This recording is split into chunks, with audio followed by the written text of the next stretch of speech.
they can do that. You can miss. Well, you can do it yourself, actually. You can hit your own hand. You can hold your hand up like that and hit. Yeah. But in cinema, no. Can I then ask you another thing? Remember the glamorous and charismatic Stewart Granger. Behind the scenes, things were different, with backstage controversies and financial collapse leading to his exile in Spain. Why did a big star like Granger end his life in such strange silence? And what did he leave behind? Let's explore the final mysteries of Stewart Granger in today's video. The dark side. Granger was known for his protectiveness of Simmons, but many biographers and industry insiders have argued that his protection went too far, becoming controlling.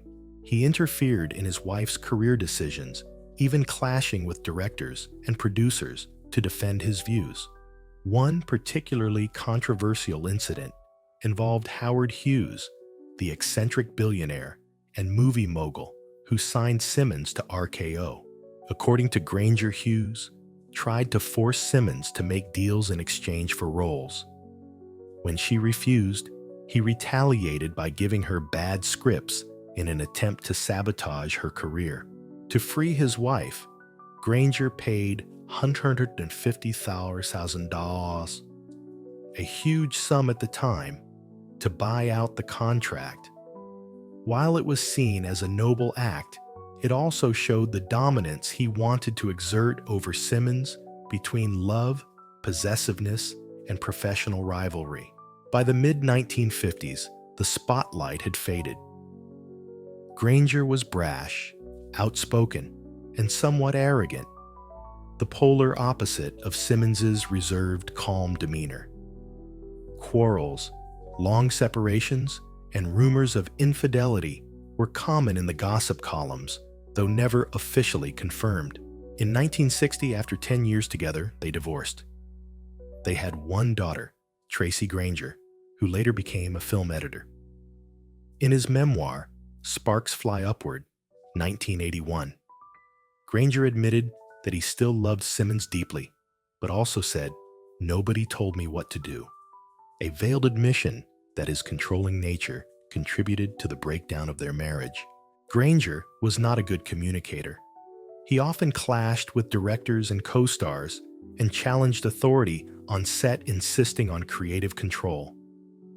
He clashed with Richard Burton and disliked Errol Flynn, whom he called a drunken clown in his memoirs. Sparks Fly Upward is filled with candid, often scathing accounts of Hollywood stars and studios. Granger's relationship with MGM was strained in the late 1950s. He accused studio executives of giving him substandard roles and not giving him the opportunity to show depth in his acting. Undeterred, he walked out of his contract, a bold move in an era when studios controlled actors' entire careers. But that recklessness also cost Granger many opportunities, leading to a marked decline in his career in the 1960s. After separating from Simmons, he married Caroline Lesser in 1964 and had another daughter, Samantha Granger, before divorcing in 1969. Granger did not remarry, but had several affairs and lived for a time in both Southern California and Spain. He once claimed that Marilyn Monroe had made advances on him at a party, but he politely declined. However, none of his relationships received as much public attention as his relationship with Simmons. Granger later revealed that he had lost a large portion of his fortune due to failed investments and a lavish lifestyle. Frustrated with Hollywood and weighed down by financial pressures, he left the United States and moved to Spain in the late 1970s. He lived in semi-retirement, selling off his possessions and personal effects to make ends meet. We will analyze this more clearly in the next section. Although he is still remembered as a glamorous movie icon, Granger was bitter about the way Hollywood treated its aging stars. In his later years, he often looked back on the golden age with a mixture of pride and regret. It seems that this still does not fully reflect his personality, which is opposite to his on-screen image. We need to look at more shocking stories. Behind the scenes, to the general public, Stewart Granger was the epitome of elegance, heroism, and romance, a movie star who was perfect in every way, from his looks to his demeanor. But behind the camera, his true self was a contradictory one, creating a portrait that was both fascinating and controversial. Those who worked with Granger say the gap between his public image and his actual behavior was huge, and it grew more pronounced throughout his career. Granger was known in the film industry for being a perfectionist to the point of being a dogmatist. He had strong opinions on every aspect of filmmaking, from lighting to camera angles to character interpretation. He refused to accept averages and often clashed with directors and producers when he felt their decisions did not serve his vision. A typical example was during the filming of King Solomon's Mines, 1950, one of the most prominent works of his career. Granger had a serious conflict with director Compton Bennett. The actor constantly objected to scenes demanding camera angles and retakes to achieve the standard he wanted. Eventually, tensions grew to the point that Bennett was replaced by Andrew Martin, a director with a more practical and flexible style that suited the intense pace of work on set. Granger's relationship with Metro-Goldwyn-Mayer MGM, where he signed an exclusive contract in the early 1950s, was also marked by tense confrontations.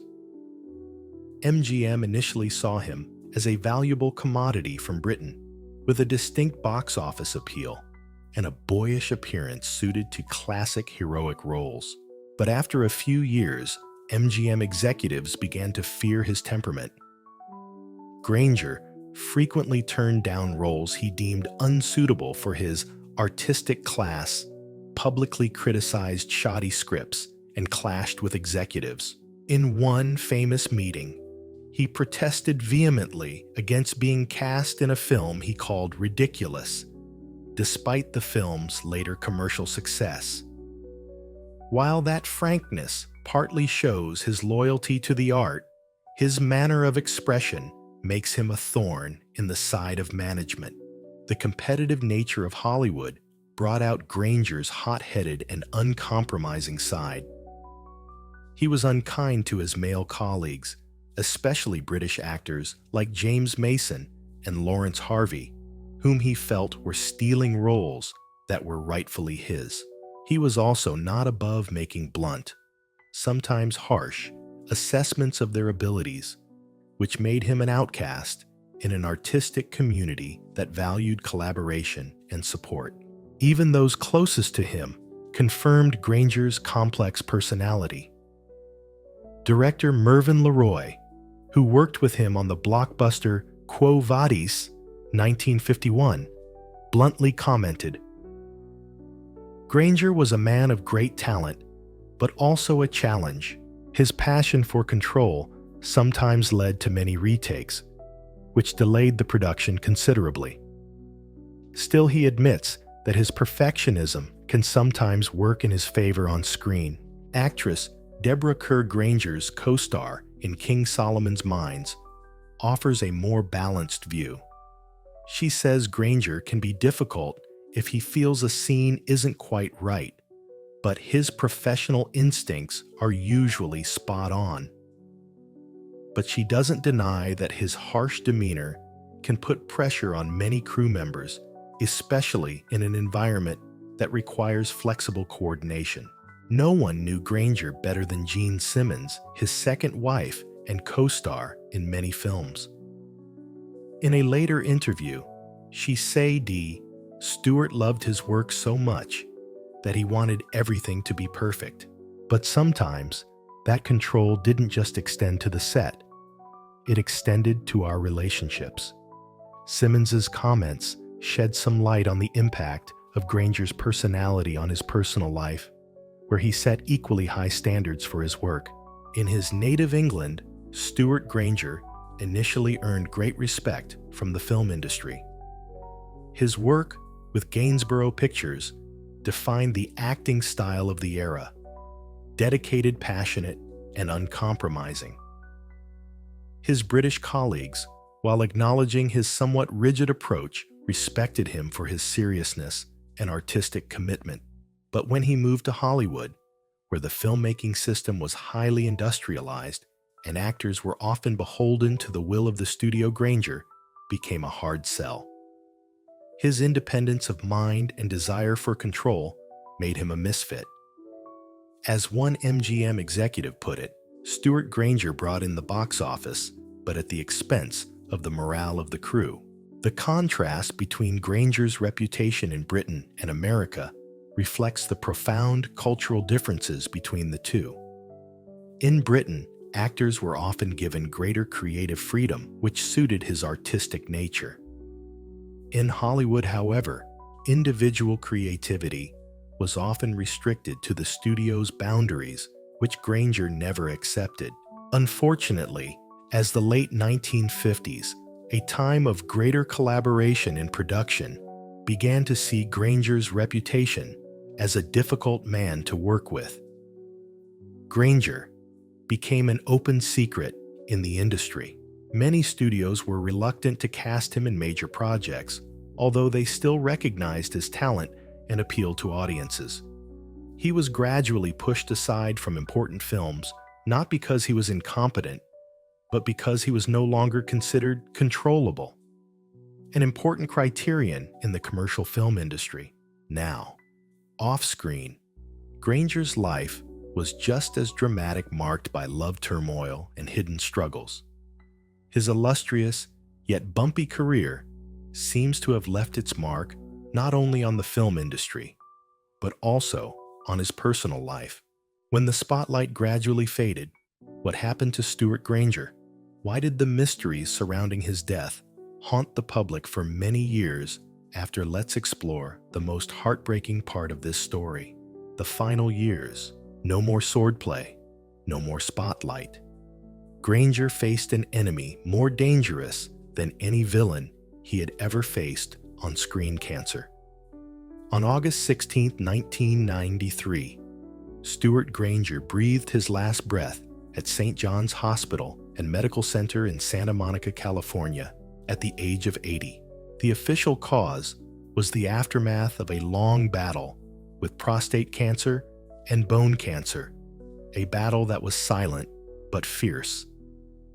Remarkably, his medical journey began much earlier, more than a decade before his death.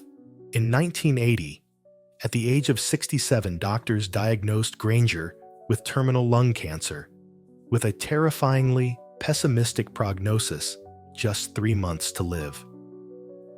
The news was a devastating blow to a man who had prided himself on his robust health and his strong, indomitable appearance.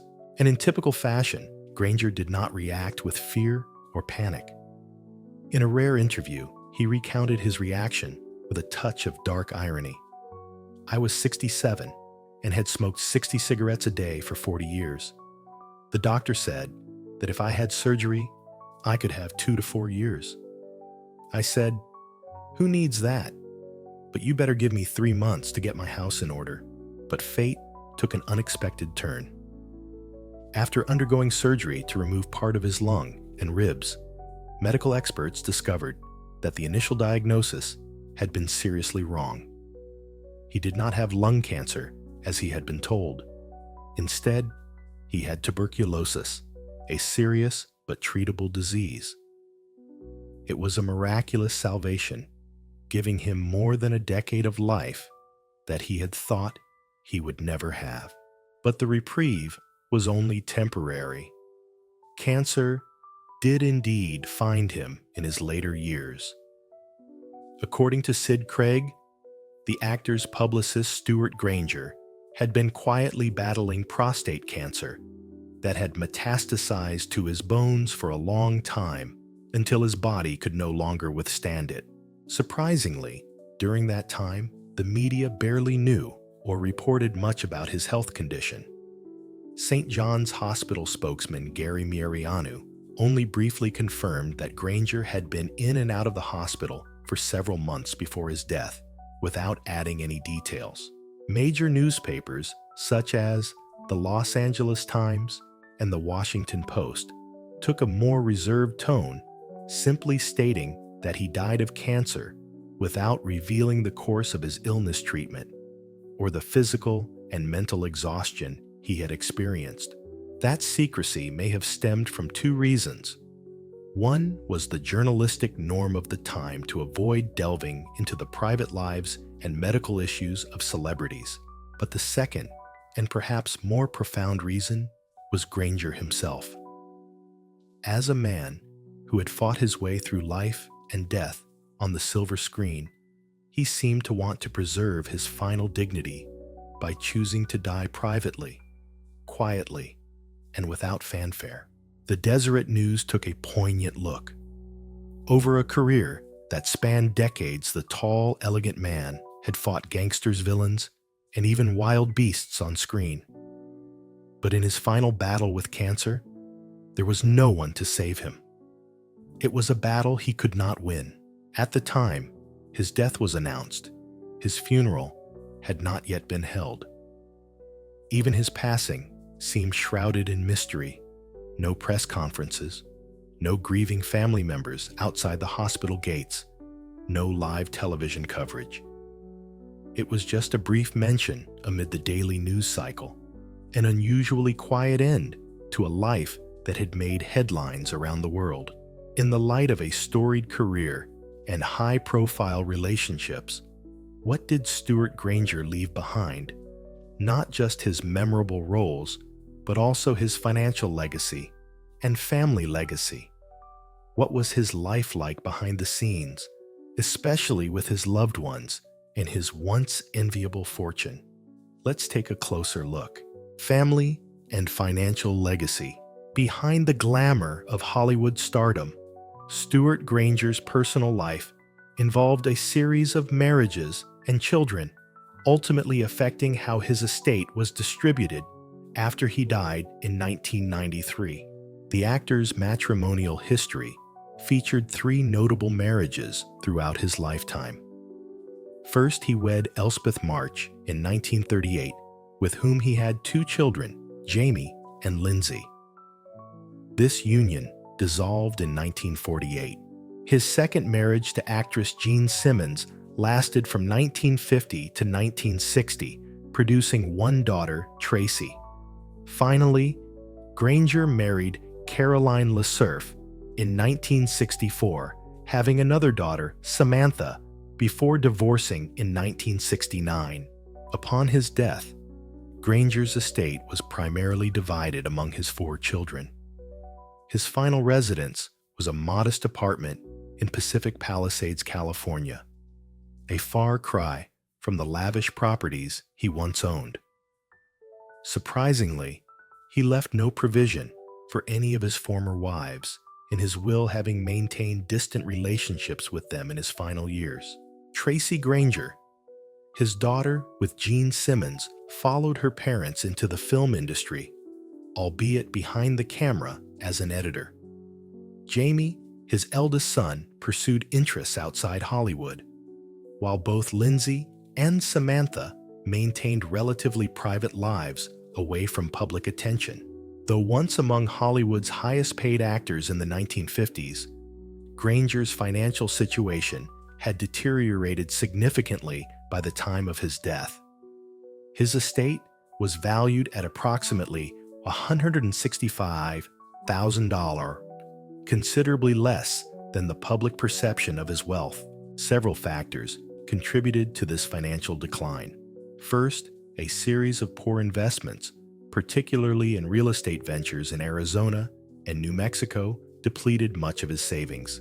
Second, his divorce settlements, especially from his marriage to Jean Simmons, proved costly.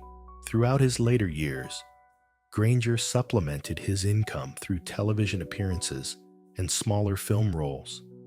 Yet these efforts couldn't restore the fortune he had amassed during his peak years at MGM. The disconnect between public perception and reality regarding his wealth mirrors the broader contradictions of his life, a swashbuckling hero on screen who struggled with more mundane financial realities off camera. In essence, the man who once commanded $5,000 per week at the height of his career left behind a legacy richer in cultural impact than financial assets. Yet for all the material and emotional value that Stewart Granger left behind, there is still an unfinished chapter in his story, one filled with controversy and mixed emotions. What has caused his legacy, rather than a peaceful ending, to become a point of division in the years since his death? The real mystery. Decades after his passing, the legacy of Stewart Granger remains a subject of divided opinion among film historians and audiences. The contradiction between his box office success and his assessment of his career creates a fascinating study in Hollywood mythology. Granger himself offered perhaps the most candid assessment of his career when he stated in 1970, "Stewart Granger was quite a successful film star, but I don't think he was an actor's actor." This remarkable self-critique suggests a man who recognized the limitations of his typecasting. His autobiography, Sparks Fly Upward, published in 1981, further revealed his disgust with aspects of his career. His co-star and friend, James Mason, provided a more nuanced perspective, writing that Granger was deeply conscientious and had a load of theatrical talent. Mason suggested that Granger should have made himself a producer and/or director, indicating that his artistic vision extended beyond acting. Contemporary film enthusiasts often view Granger through a different lens than audiences of his era. Many modern viewers appreciate his early British films more than his Hollywood output. As one critic noted, "When supported and surrounded by talent and authenticity, which is found in the majority of his early British films, Stewart Granger shines in a way that he couldn't possibly replicate under the restrictive confines of the Hollywood studio system." His transformation from a combative personality to a warmer individual in his later years has also influenced retrospective assessments. One account mentioned Granger in the old era once did battle with a director, yet the Granger of 1954 would almost certainly phrase his reply more tactfully. Filmstruck's edition of Granger's early British films, accompanied by a tribute from his son Jamie, introduced his work to new generations.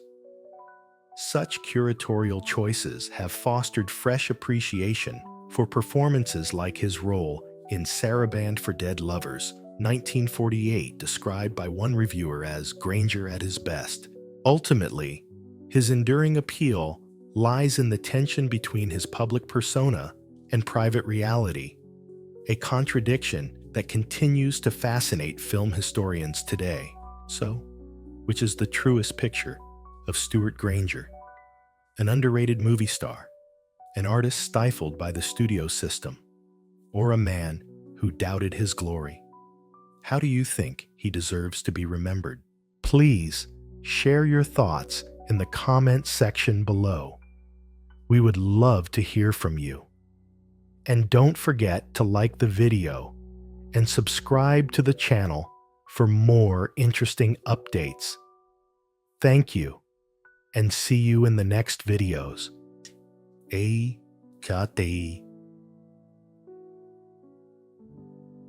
EPs www.youtube.com. Watch videos BTBQ subqueries.